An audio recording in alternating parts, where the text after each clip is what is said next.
Sexta-feira, dia 27 de março de 2026. Sejam todos muito bem-vindos, meus amigos, a mais um vídeo do canal Terra Brasilis News. Muito bem, vamos conversar um pouco sobre tudo que está acontecendo e confesso aos senhores que está muito difícil fazer vídeos. É difícil não só porque são muitos canais fazendo, muitas pessoas falando sobre os mesmos temas, os mesmos assuntos, o que também acaba causando até um cansaço a todos vocês quando procuram informações. Mas é o nosso trabalho. E por que é difícil? Porque as notícias não ajudam. Para não dizer que não existe nada de positivo nesse momento, temos que lembrar que hoje, finalmente, o nosso presidente Jair Bolsonaro deixou o hospital DF Star, lá de Brasília, e foi para sua residência cumprir a tal prisão domiciliar, né? Segundo aquele tirano, para depois de 90 dias ele reavaliar se ele merece continuar cumprindo a pena injusta em sua residência ou volta para a Papudinha. O que é bom é que ele foi para casa, vai ser melhor tratado, um atendimento mais qualificado, junto com a sua família. Mas é lamentável termos que encarar uma situação dessa como se fosse um fato natural, um fato comum, uma situação que não causasse nenhum tipo de espanto. Sendo que isto, por si só, mostra que nós perdemos um pouco daquele bom senso. Por quê? A situação de Jair Bolsonaro é a mais estúpida possível com relação ao que se chama de justiça. E olha que nem vou falar daqueles que estão presos desde o dia 9 de janeiro de 2023, que estão trancafiados, aqueles que perderam a vida. Então, diante disto, não tem como nós tornarmos a situação no Brasil uma situação normal. E eu vejo que é muito desanimador também para vocês, porque obviamente todos procuram por boas notícias. Só que não podemos inventar. Antigamente, vocês que na grande maioria têm a mesma faixa etária que eu, ou próximo a isto, nós vamos nos lembrar que antigamente as notícias boas eram destaques nos jornais. O Brasil descobriu tal coisa. Foi descoberto na Universidade Unicamp, por exemplo, né? Tal coisa. A Embraer fabricou tal coisa. Essas eram as notícias positivas. A seleção de 1970 foi tricampeã, né? E quando a gente olha o jogo de ontem, pelo amor de Deus. Ou seja, tínhamos notícias boas para dar, porque as jurídicas eram tratadas dentro do judiciário de forma séria, forma plena, não era carregadas de propagandas, né? Não seguia nenhum roteiro jornalístico para sair como primeira mão. Eram pessoas sérias que estavam lá dentro tratando da justiça brasileira. O Congresso Nacional, por mais que já houvesse seus penduricalhos, por mais que já existisse as corrupções, naquela época todos vocês vão se lembrar que normalmente as corrupções eram baseadas em 10%, né? Se a gente for levar a sério, o Paulo Maluf hoje seria tratado como trombadinha, batedor de carteira. Orestes Quercia seria trombadinha hoje, perto de tudo o que acontece. E aí nós ficamos aqui com aquela ilusão, aquela expectativa de que não, a oposição vai fazer maioria lá no Senado e aí nós vamos fazer impeachment. Sinceramente, eu não acredito nisto. Não há a mínima chance. Por quê? Por mais que imaginemos, como eu tenho dito nos últimos vídeos, que coisas boas estão acontecendo e que pode dar alguma esperança para o povo, de repente vem o Supremo e joga tudo por água abaixo. A decisão do Supremo de cancelar a prorrogação da CPMI e do INSS foi a prova de que eles não querem saber da verdade. Ou até melhor dizendo, eles sabem qual é a verdade, mas não querem que a população saiba. Porque muitos deles estão envolvidos, direta ou indiretamente, a tudo isto. Tomem como exemplo o ministro Cássio Nunes Marques, né? Que ele votou a favor de manter Vorcaro preso, mas votou para cancelar a prorrogação da CPMI. E por quê?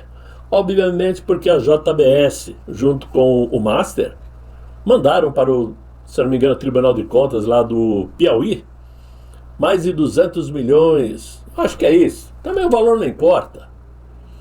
E parte desse dinheiro foi parar no escritório onde trabalha seu filho. Então, é óbvio que não existe interesse de deixar as coisas esticarem. E aí vem a decisão do Supremo. Não, tem que encerrar mesmo essa CPMI, sábado agora, dia 28.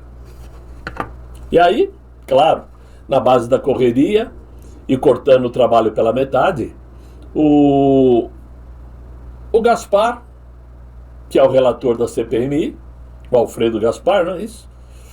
Apresentou hoje um relatório com 4.300 e poucas páginas e que foi dividido em 9 núcleos de investigação, mirando empresários, intermediários, servidores públicos, políticos e entidades. E apresentou aí para indiciamento 216 nomes. Além disto, o relator Alfredo Gaspar incluiu, né, nesse parecer, nesse relatório, o nome do Lulinha da Silva, né, como indiciado, e 2 ministros da Previdência Social, o Carlos Lupe, que ocupou o cargo de 2023 até abril de 2025 no atual governo, e de José Carlos Oliveira, que atualmente até atende por outro nome, que é Hamed Mohamed Oliveira Andrade, que foi ministro durante o ano de 2022, o último ano de governo de Jair Bolsonaro. Mas foi incluído para equilibrar ali junto com a turminha da esquerda, para dizer que Bolsonaro também está no meio. O governo de Bolsonaro está no meio. Nem que seja pelo último ano, onde praticamente não havia nem 10% de problema na Previdência com relação a roubo dos aposentados, como teve no atual governo. Ora, para variar, a sessão, como sempre, começou com um bate-boca bravo, né, feio, entre o relator Alfredo Gaspar e o Lindenberg Farias, que obviamente estava lá para isto. O Lindenberg Farias chamou, veja só, o relator de estuprador. Olha o nível desse camarada, né? Olha o nível desse, eu vou usar um termo pesado, desse cafajeste, né? Porque isso não é uma forma de se dirigir a alguém. Assim como uma tal Maria do Rosário chamou o nosso presidente também, né, de estuprador. Vocês se lembram e sabem no que deu depois. E claro que enquanto isso o Gaspar retrucou chamando o Lindenberg de bandido, criminoso e cafetão. Esse cafetão, obviamente, né, não ficou muito bem para uma certa deputada, né, petista, mas fato é que esse é o nível. Eu sempre disse e sempre acreditei que CPI desse nível nunca chegaria a lugar algum, porque o final dela sempre é o Supremo Tribunal. A CPMI investiga, indica os indiciados, manda para o Ministério Público, o Ministério Público vai investigar e concluir se aquilo é válido ou não. Se não for válido, eles engavetam e acaba. Se for, manda para o Supremo decidir. Obviamente ninguém iria decidir contra Moraes, né? Contra Dias Toffoli, esposa de Moraes, não ia dar em nada. Só que Ao prorrogar uma CPMI como esta, em ano eleitoral, teríamos ao menos mais 3 meses de denúncias envolvendo 99% das vezes os esquerdistas, vou chamar assim, o atual governo, parlamentares de esquerda. E para um ano eleitoral isso é um desastre para o atual mandatário. Então isso tinha que acabar. Acabando, protegeria o mandatário que está lá como inquilino do palácio, protegeria ministros e parceiros nas horas boas de beber uísques, né? Macallan, lá em Londres. Então isso, obviamente, é um balde de água fria. E aí me vem à cabeça o seguinte: bem, nós todos temos elogiado os serviços, os trabalhos do André Mendonça. Ele tem trabalhado firme e forte com relação às investigações contra o Vorcaro, aí no caso Master, tem demonstrado que vai até o fim, e essa investigação não acabou, que isso não tem nada a ver com o CPMI, né? E vai vir muita coisa ainda, não pensem eles que tudo acabou, porque o Vorcaro, se quiser sair da prisão, vai ter que dar com a língua nos dentes. Ele e o seu cunhado, o Zetel, né? E não adianta ele inventar moda, porque conforme o Mendonça disse, tudo que ele disser vai ter que ser comparado com o que já foi investigado. Porém, eu fico me perguntando, com relação à CPMI, que o Mendonça autorizou a prorrogação, ele tomou uma atitude monocrática, assim como por diversas e diversas vezes os atuais ministros do Supremo, principalmente o Moraes, já tomaram anteriormente decisões monocráticas. Por que cargas d'água ele quis pedir para o plenário votar também? Me vem à mente duas coisas. Ou ele apostava que os ministros fossem ficar acuados e receosos de passarem para a população a imagem de que compactuam com esses crimes todos que estão acontecendo na CPMI por conta do INSS, o roubo dos aposentados, e iriam votar sim pela prorrogação, ou houve algum tipo de pressão no sentido, olha, você monocraticamente autoriza, mas pede para que o julgamento vá a plenário e nós derrubamos. Será que o André Mendonça estaria compactuando com isto? Ou será que ele foi inocente em acreditar que os outros ministros iriam lhe dar apoio?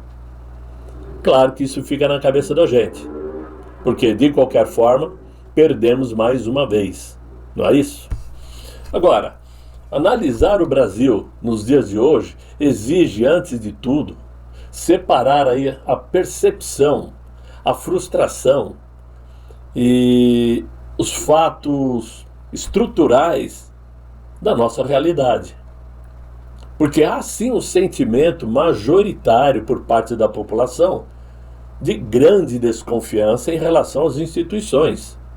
E isso não surge do nada. Nós não temos ranço por conta própria. Nós fomos forjados a sentir esse ranço por tudo que eles fazem. Quando parte da população passa a enxergar essas decisões judiciais controversas, a lentidão do legislativo e os escândalos políticos como sinais de que o sistema deixou de responder de forma clara ao cidadão comum, isso se torna evidente, até para os mais desavisados. Quando as decisões são percebidas como políticas ou seletivas, cria-se uma ruptura nessa confiança. O problema central não é apenas a decisão em si, mas a percepção de que existem critérios diferentes dependendo de quem está sendo julgado. Porque em qualquer democracia, quando a população começa a acreditar que a lei não é aplicada de forma uniforme, o sistema entra em crise, né? Uma crise de legitimidade, ninguém mais confia. E é isso que está acontecendo no judiciário. Já no legislativo, representado pelo Congresso Nacional, a crítica recorre da seguinte forma. É uma crítica recorrente, aliás, que gira em torno da inércia e da seletividade das pautas. O poder de decidir o que será votado ou não concentra enorme influência nas mãos de poucos, especialmente nas mãos dos presidentes da Câmara e do Senado. Quando projetos apoiados por parcela significativa da população não avançam, enquanto outros de interesse mais restrito a alguns caminham rapidamente, aí surge a sensação de desconexão entre os representantes do povo e os representados. Isso alimenta, claro, a ideia de que o sistema político funciona mais para sua própria manutenção do que para atender às demandas sociais. E eu vou dizer aqui a verdade doída, é que os parlamentares, com raríssimas exceções, não querem perder suas mordomias, suas mamatas, e muito menos seus vultosos salários, né? Além de trabalharem apenas 3 dias por semana, de terça a quinta, né? E durante o mês, com uma semana sem a necessidade de comparecer ao Congresso. Então façam as contas. Eles trabalham de terça a quinta. 3 dias. Né? Ou seja, vezes 3 semanas, são 9 dias. São os dias que eles trabalham. A outra semana, eles vão ao Congresso se querem. E aí vem aquela desculpa que estão trabalhando na base. É inadmissível uma situação dessa. Quem é que quer perder uma mordomia dessa? Por isso, outro dia eu disse, cuidado ao elegerem famosos que se destacam em canais de YouTube, que são famosos por conta de redes sociais, porque existem vários exemplos desses que se elegeram e que nada produzem para a sociedade brasileira. Eu não vou citar nomes, até porque eu faço esses vídeos no YouTube. E não teria competência alguma para ser eleito. Não tenho números para isso, inclusive. Mas, quando você vê uma pessoa que se torna famoso na internet e acaba sendo eleito para o Congresso Nacional, vocês podem ver o que eles produzem. Então tem que se tomar muito cuidado. Lá atrás, 40 anos atrás, 50 anos atrás, para você se tornar um parlamentar, você tinha que ter aí um histórico de trabalho em relações públicas, em trabalhos sociais, trabalhos comunitários, líder de organizações, né, sociais. Tinha que ter estudo, né? Tinha que ter estudo. Mas depois que colocaram no Planalto uma pessoa sem estudo, parece que aí virou a farra do boi. Além disso tudo que eu estou falando, existem os escândalos financeiros com envolvimento de figuras públicas que ampliam ainda mais essa desconfiança da população com relação às instituições. Então, vocês vão concluir junto comigo de que é muito difícil encontrar boas notícias para trazer à tona. Podemos encontrar, sim, notícias positivas, mas que não atraem a atenção de ninguém. As boas notícias parece que se tornaram obrigatórias, então não é nada a se chamar de extraordinário, de positivo. Não importa se um brasileiro entrar no foguete hoje for sozinho para a Lua, né? Todo mundo vai dizer, o maluco foi para a Lua. Mas ninguém vai dizer, olha, o Brasil progrediu, como pode, né? Não. O que impera hoje é noticiário político. Ou fofoca, fuxico de artistas, que aí eu não perco tempo, né? Fuxico, artista que se casou com fulano, que se separou do ciclano, que é casado com 3, 4. Isso não interessa. Isso não nos leva a lugar nenhum. Seleção brasileira ganhar, não traz um único centavo para os nossos bolsos. Um artista fazer sucesso, não traz um único centavo para ninguém. O que realmente importa para a nossa vida é política, porque são eles que decidem sobre o nosso futuro. Por isso a importância de saber escolher em quem votar, independente ao fato de não termos garantia nenhuma de que a nossa escolha será respeitada. Eu não posso entrar em detalhes, mas vocês sabem do que eu estou falando. Não temos garantia nenhuma. Estamos enxergando Flávio Bolsonaro disparando à frente do atual mandatário. Mas isso não é garantia de que ele vai vencer. Não pelos números, pelos resultados que vão surgir lá de dentro do TSE. Até porque cá entre nós, ficar feliz porque Cássio Nunes será o presidente do TSE, para mim, não está fazendo a mínima... não está mudando nada na minha vida, muito pelo contrário. Está fazendo a mínima diferença. Ele é mais um igual aos outros. De vez em quando faz o papel, né, de republicano, mas na primeira chance mostra quem é. Por isso eu falei agora há pouco, a única notícia positiva é a ida de nosso presidente para casa. É triste, não é triste? Pelo menos para nós que já conhecemos outro Brasil. Nós já conhecemos um Brasil de verdade. Um país onde a democracia era sim valorizada, mesmo durante um regime militar. Os militares, para quem não sabe, né, colocaram os malandros para correrem, né? Fecharam o Congresso para que os malandros picassem a mula. E depois, para nossa infelicidade, tamanha pressão da população e da imprensa, né? Lá em 79 veio a anistia para que eles pudessem voltar ao local do crime. Se antes eles lutavam com armas, né? Como essa turminha aí do PT, José Genuíno, né? Hoje eles lutam com a caneta.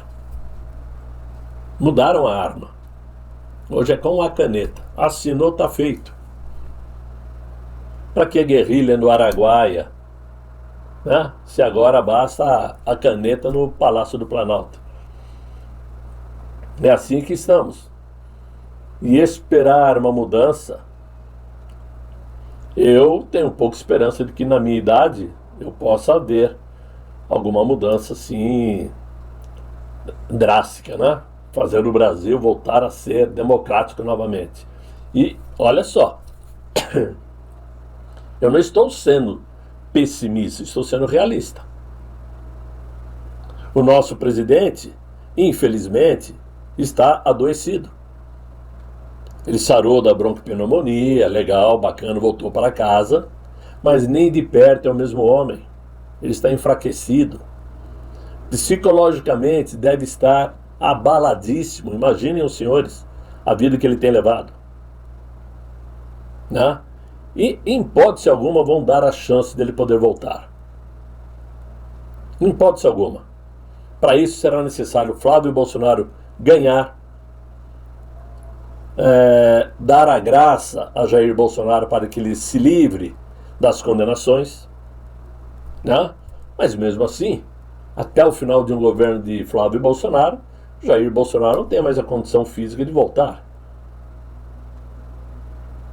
Muito embora para nós o importante é que ele ganhe o perdão de algo que não fez. É incrível, né? Perdão daquilo que nunca fez. Então, senhores, me desculpem pelo desabafo, me desculpem aí pelo pessimismo, se alguém acha que eu estou sendo pessimista, mas essa é a realidade que o povo tem que ter. Não dá mais para viver com ilusões. Não dá mais para deixar a imaginação fazer de conta que tudo ainda é possível. Porque não existe uma única figura na política brasileira que nos faça acreditar que tudo possa ser revertido. Até porque o nosso maior nome de hoje, que é Flávio Bolsonaro, também vai ter que se cuidar e muito para chegar inteiro em outubro próximo, poder concorrer e ganhar a presidência. Ah, é isso. Se vocês ficaram tristes e chateados com o vídeo, me desculpem. Mas eu tinha que fazer esse desabafo para justificar o porquê que é difícil fazer vídeo para o YouTube, esperando aumentar o número de inscritos, esperando ganhar likes, que eu nunca ganho, me desculpem. Um canal que atualmente não passa de 3.000, 3.500 visualizações, quando há 3 anos atrás era 100 e poucas mil, 200 mil, Não é culpa de vocês, evidentemente, só estou citando que a coisa mudou tanto no Brasil que a censura veio e passou a perna em todo mundo. Mas era o que eu tinha para vocês hoje, lamentavelmente, e espero que vocês entendam. E espero contar com vocês amanhã em um novo vídeo, se Deus quiser. E Ele há de querer. Fiquem todos muito bem, fiquem com Deus. Tchau, tchau.